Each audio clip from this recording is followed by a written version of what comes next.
రెండు సంగతులు, 5 సంగతుల్లో 3 సంగతులు గడిచినటువంటి ఆదివారం నాడు నేను మీకు అందించడం జరిగింది. ఇది చాలా సాంఘికపరమైన బాధ్యతను, పరిస్థితిని గుర్తు చేసేటువంటి కోణంలో ఈ వర్తమానం ఉంది. అలాగే ఈ 15వ అధ్యాయంలోని చిన్న కుమారుడి యొక్క సంగతి తాత్వికమైనటువంటి ధోరణి అతగాడు కలిగి ఉన్నాడు. వాడి ఫిలాసఫీ ఒకలాగా ఉంది, వాడి సోషల్ రెస్పాన్సిబిలిటీ, సోషల్ యాంగిల్ ఒకలాగా ఉంది. కనుక ఈ sermon this is sociological and philosophical sermon అని నేను మీకు జ్ఞాపకం చేశాను ఇవరకు. ఈ చిన్న కుమారుడి తత్వం ఎలా ఉంది అంటే, ఇతడికి బాధ్యతల కంటే హక్కులే ఎక్కువ. Rights are more important than responsibilities. తన హక్కుల సాధన కొరకే పోరాడతాడు తప్ప బాధ్యతలు నమ్మకంగా నిర్వర్తించే గృహ నిర్వాహకుడు కాడు. కనుక ఏ విశ్వాసం అయినా కానీ ముందు ఇంట్లో చక్కదిద్దుకొని హక్కులు ఎలా నిర్వహిస్తాడో, ఏ విశ్వాసం అయినా కానీ ఇంట్లో తన బాధ్యతలు సక్రమంగా నిర్వర్తించాలి. భార్య, భర్త, బిడ్డలు, బంధువులు, ఇరుగు పొరుగు వారితో అన్నిటితో మతానికి ఫ్యామిలీ రెస్పాన్సిబిలిటీ అనేది చాలా ప్రాముఖ్యం.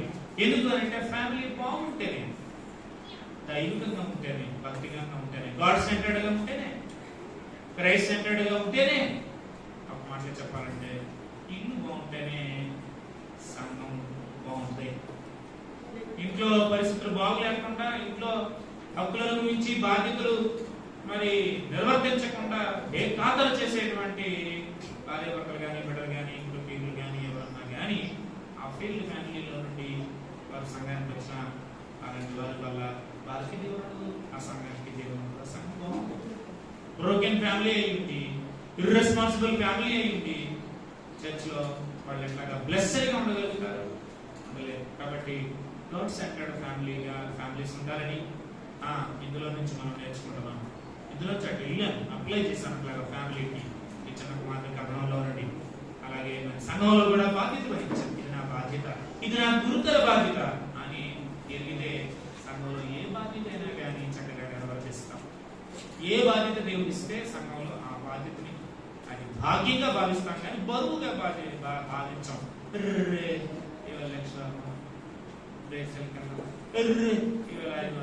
చచ్చిపోవడాలి,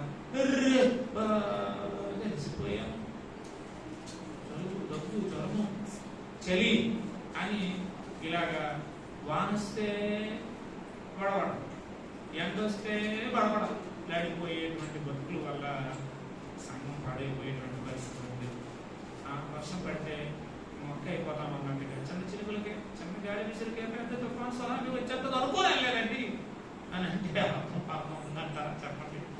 కాబట్టి పిల్లల కిల్లర్ ఇన్స్టింక్షన్ కావాలి దేవుని బిడ్డలకి. కిల్లర్ ఇన్స్టింక్షన్ అంటే ఏది?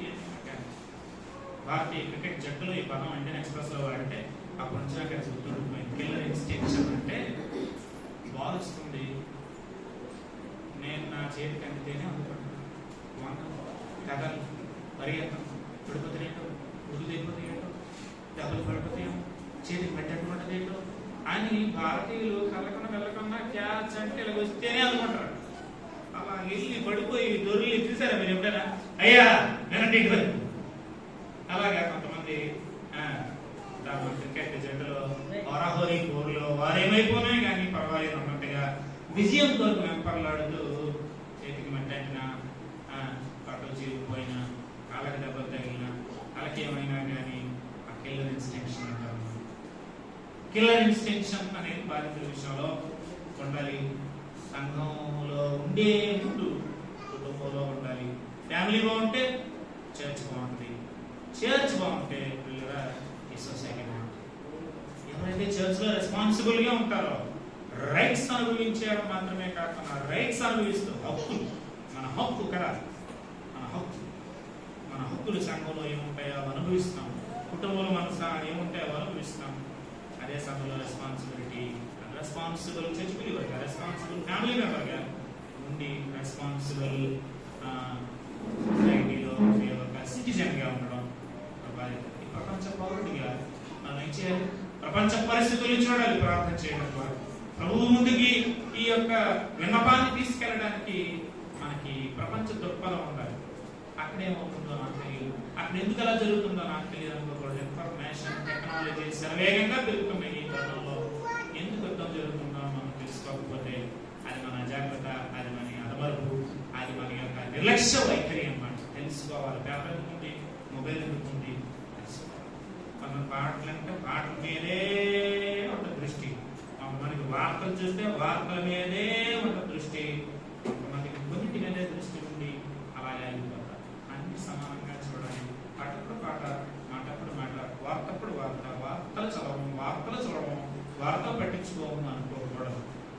ఉదయవిజన్ అంటాడు, మనము గ్లోబల్ థింకింగ్ తో ఉండాలి, విశ్వవ్యాప్తంగా ఆలోచించాలి, స్థానికంగా పనిచేయాలి అన్నాడు.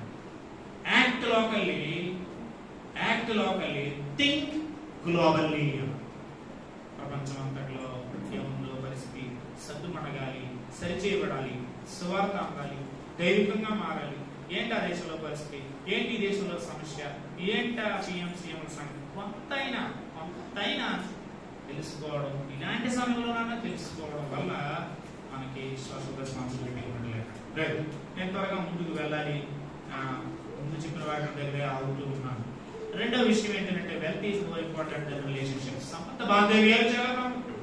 ఇంట్లో, సంఘంలో రిలేషన్స్ సరిగా మెయింటైన్ చేయాలి. అప్పుడు వీధిలో బాగుంటుంది. కుటుంబం బాగుంటే సంఘం బాగుంటుంది, సంఘం బాగుంటే ఈ యొక్క సమాజం బాగుంటుంది. సమాజాన్ని నిందించుకుంటూ కూర్చోకుండా కుటుంబాన్ని చక్కదిద్దుకొని, సంఘాన్ని చక్కదిద్దుకొని మనం సంబంధ బాంధవ్యాలు సాంఘికంగా కూడా బాగా నెలకొల్పుకోవాలి. And social animal. నేను స్పిరిచువల్ బీయింగ్ ని స్పిరిచువల్ గానే ఉంటాను, ఆధ్యాత్మిక జీవిని ఆధ్యాత్మికంగా బాగుంటాను, సాంఘిక పరిస్థితులు నాకు అనవసరం అనుకోకూడదు. ఇవన్నీ ఇచ్చాడు దేవుడు. నువ్వు నేను ఆత్మజీవులం, నువ్వు నేను సాంఘిక జీవులం కనుక సాంఘికపరమైన సంగతి, సోషల్ ఇష్యూస్ ని చూసి సోషల్ రెస్పాన్సిబిలిటీ కలిగి ఉంది. సోషల్ రిలేషన్షిప్స్ బాగా అందరితో సమాధానం, అందరితో మనం మంచిగా మసలుకోవడం, మాట్లాడుకోవడం జరగాలి. విశ్వాసంతోటే అలాగా కుదించుకోకూడదు. బెంచ్లో, స్కూల్లో, కాలేజీలో, ఆఫీసులో, వీధిలో, వీధి పొరుగు వారి దగ్గర. నేను ఒక విషయాన్ని బట్టి చాలా ప్రభుత్వం స్థుతిస్తూ ఉన్నాను. మన సంఘ ఫ్యామిలీ అద్దెలలో గడిపేటువంటి వాళ్ళు ఏ దీంట్లో ఉన్నా కానీ కఠినమైనటువంటి వామర్స్ దగ్గర ఎంతో ప్రేమగా వెళ్ళిపోయిన తర్వాత అదే మీరు వెళ్ళిపోతున్నారా అని కట్టడి పెట్టేంతగా అయ్యో వీళ్ళు చాలా బాగా మన ఇంట్లో మసలుతున్నారు, మనమే చికాకులు పెట్టాము అని పరివర్తన చెందేంతగా సాక్షులు ఇవ్వని చూశారు. దాన్ని బట్టి నేను ప్రభు చాలా స్థుతిస్తూ ఉన్నాను, చాలా ప్రభుత్వం కనపరుస్తూ ఉన్నాను. సాంఘిక రిలేషన్షిప్స్ చాలా ప్రాముఖ్యం. వాళ్ళలాంటి వారు అన్నది కాదు, మనం సరిగా ఉండాలి. కొన్నిసార్లు కొంతమంది నేను చూస్తూ ఉంటుంటాను, మన సంఘంలోనే చాలా కొంతమంది నేను చూశాను, అద్దెలలో గడిపి చికాకులన్నీ పడి వానర్స్ చేత సొంతలు ఇచ్చాక మనం అలా ఉండకూడదని దేవుని బట్టి ఉండాలి. కానీ మనం ఎన్ని ఇబ్బందులు పడలేదు. అందుకే మన ఇంట్లో ఉన్నవారికి కూడా మనం చాలా ఇబ్బందులు పెట్టాలన్నట్టుగా ర్యాగింగ్ మనస్తత్వం, ర్యాగింగ్ ధోరణి ఉండకూడదు. కాకపోతే ఆ వచ్చే వాళ్ళు కూడా అలాగే ఉంటారు మరి. అంటే సొంతంగా ఒకలా చూసుకుంటారు, వాళ్ళు అన్ని ధోరణి. ఆ తెల్లు మాత్రం ఎందుకులే అని డోర్లు ఎవరు కొడతారో, లేకపోతే గచ్చులు పగలు కొడతారో, లైట్లు పాడు చేస్తారో, బాత్రూమ్లు నాశనం చేస్తారు. కానీ వాళ్ళని భరించడం దీర్ఘశాంతం వాళ్ళకి తెలియదు. బాబు ఇంట్లో ఉన్నాము, మనమే చాలా పొరపాటు చేస్తాము, మనమే మన సొంతలాగా భావించలేదు, పాడు చేస్తాం. కానీ వారు మనకి ఇక్కడ మనకు నాటలేదు, ప్రేమించారు మనల్ని అని. ఏదో ఒక రోజున వాళ్ళు చచ్చేలోపు కానీ మనం ఇంట్లో 10 సంవత్సరాల్లో ఉన్నాం, ఎంత ధైర్యమైన వాతావరణం, ఎంత బాగుండేవారు ఆ భార్య భర్తలు, ఎంత బాగుంటే వాళ్ళు వాళ్ళ పిల్లలు, ఆ నెమ్మది, ఆ మంచితనం ఎంత బాగుంది అని వాళ్ళు తెలుసుకునేటట్టుగా ఉండడమే స్వార్థ. అందరం ఇలాగే ప్రసంగం చేసేస్తామా, అవకాశాలు ఉంటాయి. ప్రేమగా మసలుకోవడం, సాంఘిక బాధ్యతని, ఆ రిలేషన్షిప్స్ బాధ్యత వహించడం, బంధాలు కాపాడుకోవడం. బాధ్యత వహించడం, బంధాలు కాపాడుకోవడం ప్రాముఖ్యం అని 2 పాయింట్స్ మీరు చెప్పాను. 3వ పాయింట్ కూడా ఏం చెప్పానంటే, ఈ చిన్న కుమారుడికి ఫ్రీడమ్ బాగా ఆశపడతాడు. స్వేచ్ఛాజీవి, స్వేచ్ఛా స్వతంత్రాలు కావాలి, పట్టపగ్గాలు లేనట్టుగా వాడికి ఇష్టం వచ్చినట్టుగా జీవించాలనుకుంటాడు అన్నాడు. జస్ట్ డూ ఇట్ టెండెన్సీ అంటారు. జస్ట్ డూ ఇట్, ఏం చేయాలంటే అది చేయలేదు, ఎలా అనిపిస్తే అలా ఉండడమే, ఏమి తోస్తే అది చేయడమే. ఇది చేయొచ్చా, ఇది చేయకూడదా, ఇది ఉండొచ్చా, ఉండకూడదా అనేది స్వేచ్ఛ కోరుకొని ఇంట్లో చెల్లిపోదాం అనుకునే మనస్తత్వం వాడికి freedom is more important than commitment. Commitment ఇంట్లో ఒక కమిట్మెంట్ లేదు వాడికి, తండ్రి బాధ్యత లేదు, తండ్రితో సంబంధ బాధ్యత లేకపోడు. రెండు విషయాలు చెప్పాను కదా. మూడో విషయం ఏంటంటే తండ్రికి కట్టుబడి ఉంటాడు అన్నమాట. తండ్రి కింద ఉండడం అన్నమాట, తండ్రికి తల ఒగ్గడం అన్నమాట, తండ్రిని గౌరవించడం అన్నమాట. తండ్రితో పాటు తనకంటే ముందు పుట్టిన ఆ తోబుట్టు అయినటువంటి అన్నతో సంబంధ బాంధవ్యాలు ఉండదు, తమ్ముడు బాధ్యత ఉండదు, ఆ బాధ్యత ఉండదు. అట్లాగే ఆ కమిట్మెంట్ ఉండదు. Commitment as a son. కాబట్టి నేను కుటుంబం దగ్గర తీసుకెళ్తూ ఉన్నాను. కుటుంబంలో కమిట్మెంట్, కమిటెడ్ మెంబర్ గా ఉండాలి, రెస్పాన్సిబుల్ మెంబర్ గా ఉండాలి. అలాగే రిలేషన్షిప్స్ ని మెయింటైన్ చేయాలి, కమిట్మెంట్ కలిగి ఉండాలి. స్ట్రాంగ్ కమిట్మెంట్ ఇంట్లో ఉంది, సంఘంలో ఉండాలి. నా కమిట్మెంట్ సార్ ఒక విషయం చెప్పనా, ఓ దేవుడు ఎలాగంటాడు, నేను సంఘంలో ఇలా వాడబడాలనుకుంటున్నాను దేవా, లార్డ్ ఇలా ప్రార్థన చేసుకుంటాడు. Lord use me as a foot mat in front of your temple, that is enough for me. Lord use me as a door mat in front of your temple, that is enough for me. చాలు. కాళ్ళు తుడుచుకునే ఆ door mat లాగా నీ మందిరం ముందు ఉంటే అలా వాడబడితే అది నాకు చాలు. That is enough for me. Use me as a doormat in front of your temple. నలుగురు నా ద్వారా కళ్ళు తుడుచుకుని వెళ్ళిపోవాలి. దాంట్లో మూడు భావాలు ఉన్నాయి. ఇదేదో ఆ కవిత్వం వాడాడని కాదు, మాట్లాడతాను. కవిత్వం వాడాడని కాదు, సీరియస్ గా ఉన్నాను మాట్లాడతాను. నాకమ్మా మీరు కూడా దేవుడు మనల్ని వాడుకోవాలని ఇచ్చాలనుకుని తొట్టం వచ్చా, గుడ్డ పెట్టడం వచ్చా, నేను మందిరంలో కలిగి చూసేసరికి చాలా ప్రభుత్వం స్థుతించాను. ఎంత చక్కగా మూలలా కూడా గురించి వచ్చే ఆమె అరుణాన్ని పరపరుస్తుంది, పనిచేస్తుంది. ప్రతిరోజు ఆ మూలకుడు, ప్రతిరోజు నేను చెప్తాను ఈ మూలకుడు ఆ మంచం కింద కూడా అలా దొరకదో తెలుసుకొని అలాగా వెళ్ళిపోతా ఉంటాను. తప్పడు చూస్తాం, తప్పడు సైకిల్ జీవి వెళ్ళిపోతుంది. ఎక్కడ సత్తా అక్కడే వరమాలు అనుకోవటమే నమ్మకంగా అక్కడికి తీయడమే నమ్మకంగా. ఆ మైక్ సెట్ బిగించడం ఎప్పటికీ ఎవరికి ఫుల్ కాదు. ఒక భాషగా చాలా బాధపడతారు, నాకు పాటలు పాడటం రాదు, నా సంఘంలో ఎవరికి రాదు. కోనే వలసలో అంటాడు ఆయన, భాష్యమని ఓ మీటింగ్లో అంటాడు, నాకు పాటలు పాడటం రాదు, నా సంఘంలో నాకు రాదు. ఈ సిస్టం పెట్టడం బాగా అనిపిస్తుంది. ఎవరికి రాదంటే అలాగే పాడేవాళ్ళు పాడచ్చు, చేసేవాడు చేయొచ్చు చక్కగా. ఎక్కడ అది పెడితే ఈ టేబుల్ లాగా ఇక్కడ వేలు వేలు వేలు వేలు ఎలా ఉండిపోతున్నాయి. దీనికి ఏమన్నా సదుపాయం చేస్తే బాగుంటుంది, దీన్ని ఏమన్నా చక్కదిద్దే బాగుంటుంది, దీన్ని ఏమో చక్కగా చేస్తే బాగుంటుంది, చూడడానికి బాగుంటుంది కదా అని దాని విషయంలో commitment to work for God, దేవుడి కోసం పనిచేయాలి. మీరు మరో రెండు విషయాలు ఈ వారానికి కొత్త విషయాలు మీరు ఇంటికి ఇంకా ధ్యానం చేయండి. అవసరమైతే వచ్చే వారిని జ్ఞాపకం చేస్తాను. ఏంటి అని అంటే దీని తత్వం ఎలాంటిదంటే, చిన్న కుమారుడి వాడికి pleasures are more important than prudence. గుర్తుపెట్టుకోవడానికి బాగుంది కదా. Pleasures are more important than prudence. PRUDENCE. Prudence.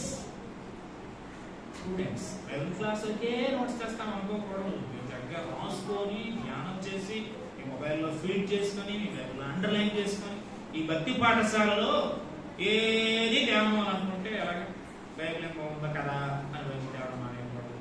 ఆ పెన్ ఇప్పుడు ఎక్కడ దొరుకుతాంలే లేదు అని అనుకోకూడదు. అన్నిటితో రావాలి, ఆయన సంధిలో కూర్చోవాలి, నేర్చుకోవాలి. ఇది ఇంపార్టెంట్ అన్నమాట, ఇంపార్టెంట్. మేము వైజాగ్ వెళ్ళినప్పుడు సోదరుడు ప్రదీప్కి ఇంట్లో కాస్త రెస్ట్ చేసుకోండి ఒక రాత్రికి, ఇంట్లో మంచి ఉన్నట్టు గమ్మపడి బయట నుంచి గుర్తొచ్చి ప్రతిమలాడుతున్నాం బిలీవర్స్కి. అప్పుడు కూడా అన్నారు మాకు ఎవరికే చెప్తూ ఉంది కదా, అందుకే వాళ్ళని పిలిచి ఉంటారా అంటే ఉన్నారు.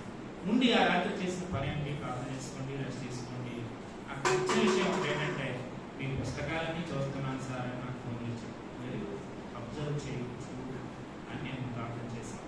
నేను ఏం వాడుతుంటున్నాను, ఏం ఉపయోగిస్తూ ఉంటుంటాడు. బైబిల్ కంపానియన్స్ దాదాపు 2 lakhs రూపీస్ బుక్స్ ఉంటాయి అన్నమాట. అవతల దగ్గరికి వెళ్ళి చూసాడో లేదో ఆ విధంగా పుస్తకం. సో మంచి ఎంచుకొని నేర్చుకోవడం, రాసుకోవడం మంచిది. Pleasures are important. దేంట్లో ప్లెజర్ ఉంది వీడికి అని అంటే వాడి సుఖాలే వాడికి కావాలన్నమాట. సుఖం కోరి, స్వేచ్ఛ కోరి, ఇల్లు విడిచి, హక్కులు అడిగి, ఆస్తి పట్టుకెళ్ళి బాగుపడ్డా అంటే వాడు చెడిపోయాడు భయంకరంగా. For him pleasures are more important than prudence. Prudence అని అంటే పిల్లరా ఆశానిగ్రహం అని అర్థం అన్నమాట. వాడు ఆశ తీర్చుకోవడమే వాడికి ఎక్కువ అధిక ప్రాధాన్యత, వాడు ఆశ తీర్చుకోవడానికే తప్ప ఆశ నిగ్రహాన్ని కలిగి ఉండడం అనే ఆత్మలక్షణం లేదన్నమాట. సమాజంలో, సంఘంలో, కుటుంబంలో అంటున్నాను కదా, ఈ వరవడి చూడండి క్రమం. ఎప్పుడు సమాజం బాగుంటుందంటే కుటుంబం బాగుంటుంది. కుటుంబంలో ప్రూడెన్స్ కలిగి ఉన్నవాడు సంఘంలో ప్రూడెన్స్ కలిగి ఉంటాడు, సమాజంలో కూడా ప్రూడెన్స్ కలిగి ఉంటాడు. ప్లెజర్స్ కాదు, తనకి ఏది సుఖం ఇస్తుందో అది తనకి ఎంత, ఏది స్వీయ తృప్తి, సెల్ఫ్ సాటిస్ఫాక్షన్, ప్లెజర్ అన్నమాట. ప్లెజర్స్ అన్నమాట. వాడి ప్లెజర్సే వాడు చూసుకుంటాడు తప్ప వాడు ప్రూడెన్స్ కలిగి ఉంటాడు, బుద్ధి కలిగి ఉంటాడు అన్నమాట.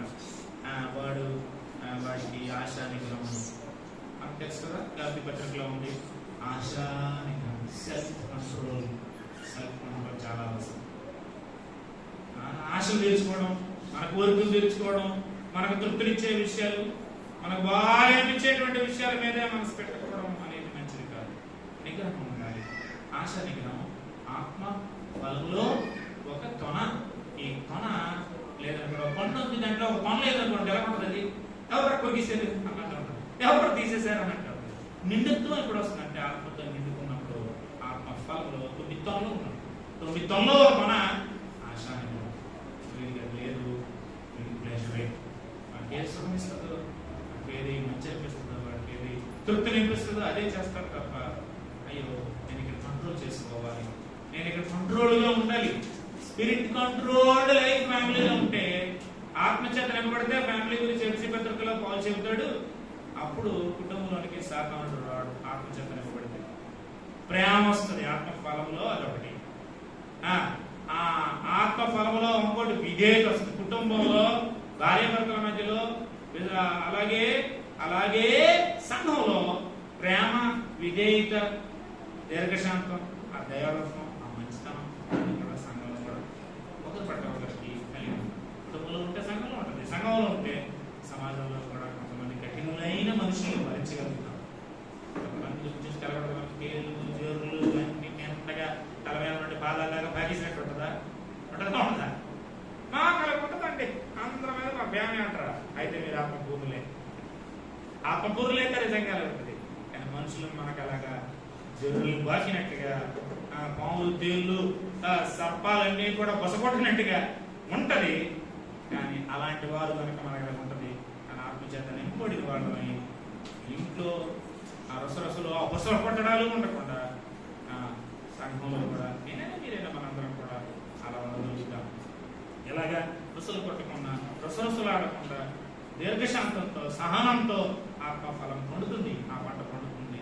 ఎప్పుడైతే సంఘంలో ఉంటుందో సమాజంలో కూడా అలాగే ఉంటుంది. చివరి పట్టుకుని చూపిస్తాను. Present is important for him, future is not. For him present is more important than future. వాడికి భవిష్యత్తుతో పని లేదు. అర్థమవుతుందండి? చేసుకుందాం. వీడికి ఎప్పుడు కూడా ఇప్పుడు ఎలా ఉన్నామా అదే కావాలి. ఇప్పుడు తిన్నామా, తాగామా, తందనాలు ఆడామా, ఎంత బాగుందా అదే తప్ప భవిష్యత్తు గురించినటువంటి బాధే లేదు, బాధ్యత లేదు, సంబంధ బాంధవ్యం లేవు. అట్లాగే వాడికి కట్టుబడి ఉండడం అనేది లేదు. అట్లాగే వాడికి ఏం లేదు, వాడికి మరి ఈ ఆశ నిగ్రహం లేదు, ప్రూడెన్స్ లేదు. అలాగే వాడికి ఫ్యూచర్తో పని లేదు, భవిష్యత్తు గురించినటువంటి ఆలోచన. అరే భవిష్యత్తు ఏమవుతుందో అన్న ఆలోచన లేదు. దూరదేశం వెళ్తున్నాను, భవిష్యత్తు ఎలా ఉంటుందో, రేపు ఎలా ఉంటుందో, రేపు ఏం సంభవిస్తుందో. అరే అన్న వదిలేస్తున్నాను, నాన్న వదిలేస్తున్నాను, అమ్మ సంగతి ఎందుకో లేదు. ఈ కథలో ప్రభు అది అంతర్గతంగా వచ్చేసాడు. ఏమవుతుందో, దూరం వెళ్ళిపోతున్నాను, భవిష్యత్తు ఏమవుతుందో, భవిష్యత్తు గురించి అప్పుడు తృప్తి అనిపించి వెళ్ళిపోవడమే. అయితే చాలా నేను మల్కాపురం చర్చిలో నేను మనంతా ఉన్నాను, బంధువులతో ఉన్నాను. చాలా బాధ అనిపించేటువంటి విషయం, ఎంతో కష్టం అనిపించేటువంటి విషయం ఏంటంటే విశ్వాసులు నమ్మకంగా ఉండకపోవడం, ఇల్లు వెళ్ళిపోవడం, భార్య వెళ్ళిపోవడం, భర్త వెళ్ళిపోవడం, సేవకుడు వెళ్ళిపోవడం, సేవకుడు సంఘం వదిలి వెళ్ళిపోవడం, సేవకురాలు సంఘం వదిలి వెళ్ళిపోవడం, సేవకుడు విశ్వాసంతో వెళ్ళిపోవడం, పాడైపోవడం, లైంగిక ఆనందం, ప్రాయం ఉండేటువంటి ఆ భావం, అల్పకాలం భోగం నాకు వద్దు అనుకున్నాడు మోషే. అలా అనుకోవడం లేదు విశ్వాసం. అల్పకాలం భావం నాకు 11వ అధ్యాయంలో హెబ్రీ పత్రికలో మనం చూస్తాం. పిల్లరా, వీడికి భవిష్యత్తు గురించి పట్టింపు లేదు, భయం లేదు, భవిష్యత్తు గురించినటువంటి ఆలోచన లేదు, బ్యాంక్ లేదు. ఏమైపోతాడు మా నాన్న, ఏమైపోతాడు మా అన్న, ఏమైపోతుంది మా ఫ్యామిలీ, ఏమైపోద్ది మా సంఘం, ఏమైపోద్ది, అరే ఈ సంఘం కింద దూరం అయితే ఏమైపోద్ది భవిష్యత్తు.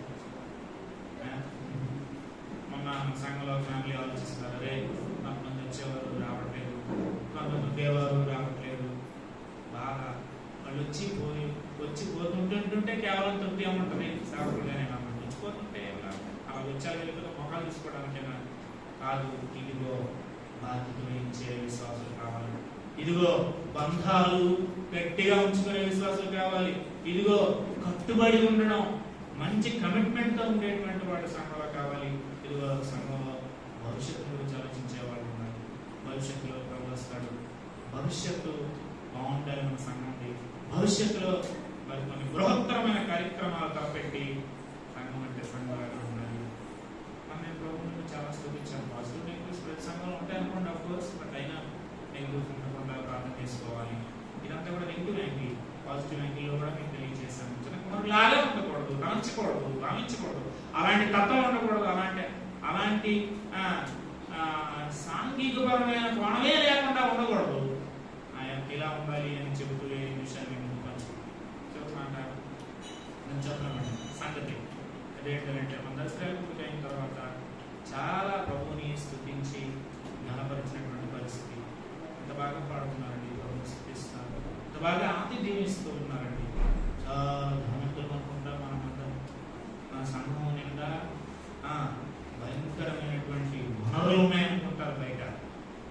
మనకి అస్సలు రాని వాళ్ళు సంఘం పెట్టడానికి అనుకుంటారు కొంతమంది. అలా విజయనగరం, అలా విశాఖపట్నం, అలా గోదావరి జిల్లాకి వెళ్తే మీరే రామారు అందరూ, మీరే ఉన్నారు, సంఘం చూడాలి, రావాలి అంటారు. వాళ్ళు చూస్తే వాళ్ళు వస్తే నంబర్ ఎలా ఉంది, వాళ్ళు చూస్తే వాళ్ళు వస్తే మనం ఎలా ఉన్నాం, మన ఆతిథ్యం ఎలా ఉంది, మన యొక్క ఆధ్యాత్మిక అంతస్తు ఎలా ఉంది, మనం బంధాలను ఎలా కలిగి ఉంటాం, మనం బాధ్యతలు ఎలాగా కలిగి ఉంటాం, బాధ్యత వహిస్తాం, ఎట్లాగా మనం భవిష్యత్తు గురించి ఆలోచిస్తాం అనేది వాళ్ళ ముందు మన సాక్ష్యం నుంచి వినబడుతున్న దాన్ని బట్టి స్థుతులు, ప్రభువుకి స్తోత్రం, ప్రభువుకి మహిమ గాక, సేవకులుగా సంతోషం. కానీ పిల్లల కొన్ని నెగిటివ్స్ ఉన్నాయి కదా, వాటి విషయమే మనం ఏం చేద్దాం, పశ్చాత్తాపడదాం, ప్రార్థన చేద్దాం. ప్రభువా, మేము వాటికి వేస్తాము, బంధాలు కలిగి ఉంటాము, అలాగే మేము కట్టుబడి ఉంటాము, అలాగే మేమేమో మరి ఆశా నిగ్రహం కలిగి ఉంటాము, అలాగే భవిష్యత్తు గురించి మంచిగా మేము ఆలోచిస్తాము అని సంఘంలో తరలి వచ్చి ప్రార్థన చేసుకుందాము. మర్చిపోకండి, ఈ చిన్న కుమారుడి అలాగా కాకుండా ఉండాలి అని ప్రార్థన చేసుకుంటాం. ప్రభువా, లోకాసువార్తలో 15వ అధ్యాయంలో ఇదిగో చిన్న కుమారుడి గురించి మాకు రెస్పెక్ట్ ఇచ్చావు. చిన్న కుమారుడి యొక్క తత్వం, చిన్న కుమారుడి యొక్క పద్ధతి, చిన్న కుమారుడి యొక్క విషయం మేము ధ్యానం చేశాము. ఇలా ఉన్నాడా, ఈ 5 కోణాల్లో ఉన్నాడా, వాడికి హక్కులేనా, వాడికి భాగ్యమేనా, వాడికి ఆస్తిపాస్తులేనా, వాడికి స్వేచ్ఛేనా, వాడికి సుఖమేనా, వాడికి వర్తమానమేనా, ప్రస్తుతం కోసం ఆలోచించడమేనా, ఈరోజు కోసం ఆలోచించడమేనా, రేపటి కోసం ఆలోచించే తెలివి లేదా బుద్ధి లేదా, అదే ఇలా ఉన్నాడంటే నేను అలా ఉండకూడదు ప్రభా, అరే ఇలా చెడిపోయాడండి చిన్న కుమారుడు, నేను అలా చెడిపోకూడదు, నేను అలా ఉండకూడదు, నాకు సహాయం చేయవా అని భావంతో ప్రార్థన చేసుకొని సాయంకాలం 6:30కి చేరుకున్నాను. ప్రేమల తండ్రి, పరిశుద్ధమైన ప్రభువా, ఈ వాక్యం ద్వారా మాతో మాట్లాడుతున్నాం, ఈ వాక్యం వేయకుంటాం ప్రభు, ఈ వాక్యం అనుభవించుకుంటాం ప్రభు.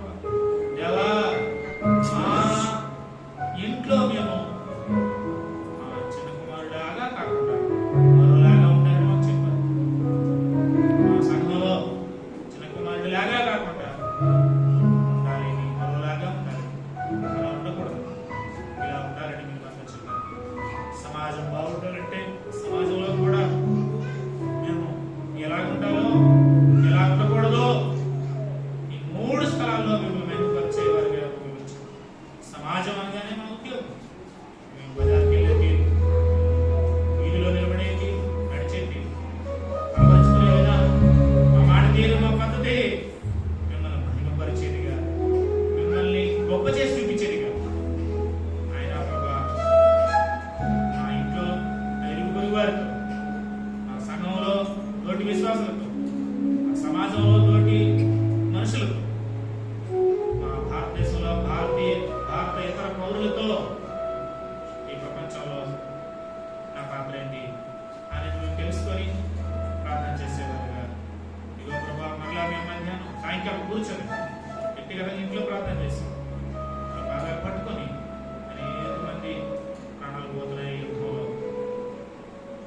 అమాయకులైనటువంటి చిన్నపిల్లలు, బాలికలు, గర్భిణులు, అమాయకులైనటువంటి పౌరులు, ఎందుకు యుద్ధం వస్తుందో తెలియని అమాయకులైన ప్రజలు, చిన్న పిల్లలు, స్కూల్కి వెళ్తున్న వాళ్ళు, ఎలిమెంటరీ లెవెల్లో ఉన్నవారు భయంకరంగా చచ్చిపోతుంటే వాళ్ళకి ఏం తెలియదు, కానీ చూస్తున్నారు.